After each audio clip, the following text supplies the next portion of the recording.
लोकतंत्र के उत्सवों के बीच अधिकारी आगामी चुनावों के लिए मतदान प्रतिशत को बढ़ावा देने के लिए लगान से काम कर रहे हैं। पिछले प्रयासों के बावजूद मतदान प्रतिशत कम हो रहे हैं, जिससे इस प्रवृत्ति को उल्लातन के लिए नए सिरे से प्रयास किए जा रहे हैं। सरकारी निकाय और निजी संगठन दोनों जागरूकता बढ़ाने और मतदान बढ़ाने को प्रोत्साहित कराने के अभियानों में सैकड़ों रूप से लगे हुए हैं। ऐसे ही एक संगठन गौवंश रक्षा एम्बुलेंस सेवा दल ने राज्य भर में जागरूकता रैलियां आयोजित कराने का संकल्प लिया। संगठन के राष्ट्रीय अध्यक्ष संजय राय ने कम मतदान में योगदान देने वाले प्रमुख कारक के रूप में जागरूकता की कमी पर प्रकाश डाला। हॉर्नबिल टीवी के साथ एक विशेष साक्षात्कार में राय ने इस मुद्दे को संबोधित कराने और लोगों को मतदान का अधिकार का प्रयोग कराने के लिए प्रेरित कराने की अपनी योजनाओं के बारे में विस्तार से बताया।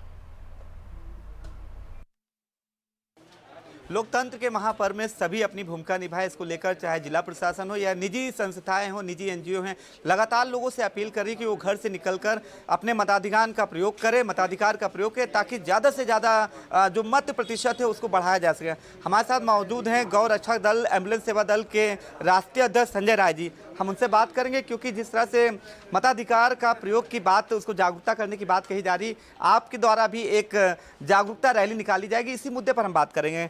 संजय राय जी, जिस तरह से चाहे निर्वाचन आयोग है, जिला प्रशासन हो या फिर निजी संस्थाएं हैं, वो लगातार प्रयास कर रही हैं कि वोटों का प्रतिशत बढ़े, क्योंकि लगातार पिछले जो चुनाव हुए उसमें लगातार मत प्रतिशत गिरता जा रहा है। ऐसे में आपका दल किस तरह से लोगों को जागरूक करेगा और क्या स्टेप उठाने वाले हैं आने वाले समय में? हमारे गौवंश रक्षा एम्बुलेंस सेवा दल हर पंचायत पे काम कर रही है और गांव में पंचायत में आपके गौपालक हैं उनको जागरूक कर रही है कि आप लोग जाके 7% वोट दीजिए, अपना मत का अधिकार अपनाइए। अच्छा, ठीक है, आप एम्बुलेंस सेवा दल के राष्ट्रीय अध्यक्ष हैं संजय राय जी, लेकिन आप ये बताइए, जो वोटों का जो मत प्रतिशत दिन पर दिन लगातार तमाम प्रयास होने के बावजूद भी गिरता जा रहा, क्या इसके पीछे की वजह है? लोगों में जागरूकता की कमी है, उस कमी को आप पूरा करेंगे? हाँ। अच्छा, अभी आपका हम प्रेस नोट भी देख रहे थे कि यूपी की डबल इंजन सरकार ने, चाहे वो केंद्र सरकार हो या फिर स्टेट की सरकार हो, लगातार कई ऐसे काम किए हैं जो समाज का अंतिम पायदान का व्यक्ति है उसको भी सरकारी योजनाओं का लाभ मिला है। तो क्या आपका इस जो प्रेस कॉन्फ्रेंस की है, इसके पीछे का मकसद क्या, सरकार के साथ कदम से कदम मिलाने का है या लोगों को जागरूक करना है, या आप सरकार की उपलब्धियों को भी लोगों के बीच में पहुंचाएंगे? एकदम से आपने कहा कि कदम कदम मिला के लोगों को जागरूक करेंगे और सरकार की योजना बताएंगे। अच्छा, मुझे स्पष्ट तौर पे बताइए, जिस तरह से भारतीय जनता पार्टी ने लक्ष्य रखा यूपी में 80 सीट जीतने का और पूरे देश में 400 पार का, उसमें आपकी कितनी अहम भूमिका साबित होने वाली है और क्या लक्ष्य ये आसानी से पार होगा? लक्ष्य आसानी से पार होगा, हमारी भूमिका 100% की है।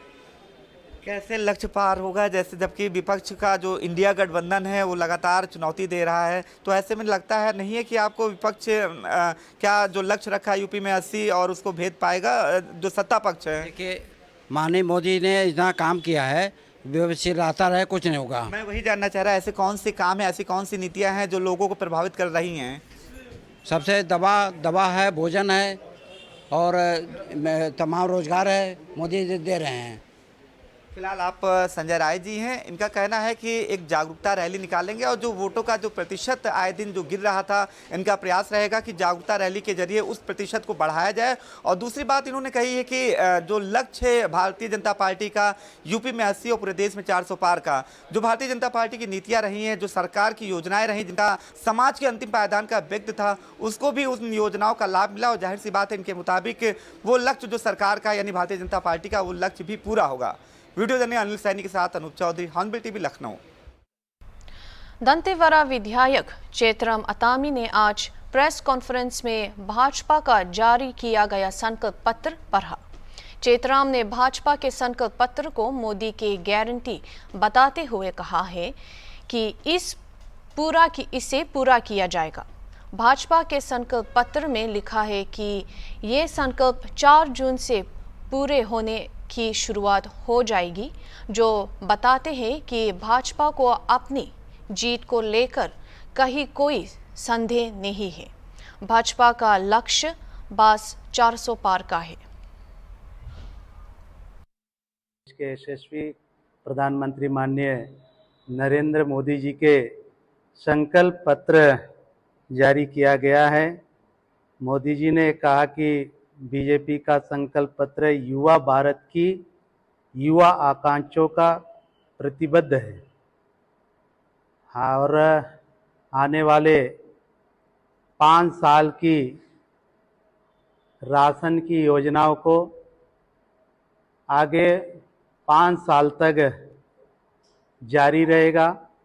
संकल्प पत्र मोदी जी ने जारी किया है और आज पूरे हमारे छत्तीसगढ़ प्रदेश में हमारे इस बस्तर लोकसभा क्षेत्र में पहला चुनाव होने जा रही है और आज हम अपने जिला मुख्यालय से इस संकल्प पत्र को प्रेस के माध्यम से आज जारी किया गया है और सभी प्रेस वालों को पुनः मैं आभार व्यक्त करता हूं।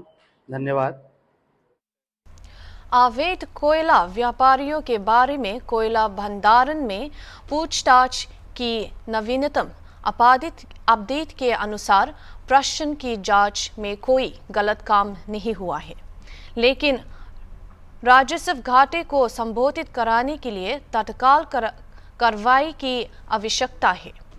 वैध और अवैध कोयला व्यापारी भंडारण और चोरी के माध्यम से महत्वपूर्ण वित्तीय नुकसान पहुंच रही है।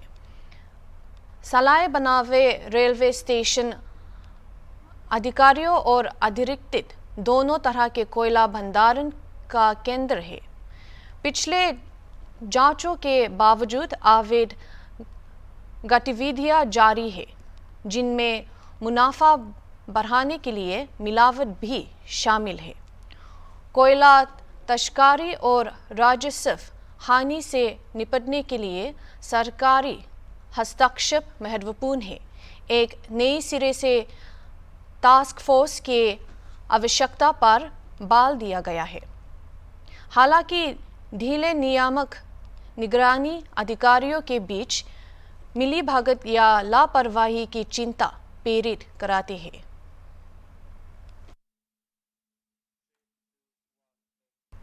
पूर्व मुख्यमंत्री एवं लोकसभा प्रत्याशी ज्योत्सना महंत के साथ आज कोरबा में कांग्रेस द्वारा जारी प्रेस विज्ञप्ति में कांग्रेस प्रदेश अध्यक्ष दीपक बैज ने कहा कि वह पूरे तरह से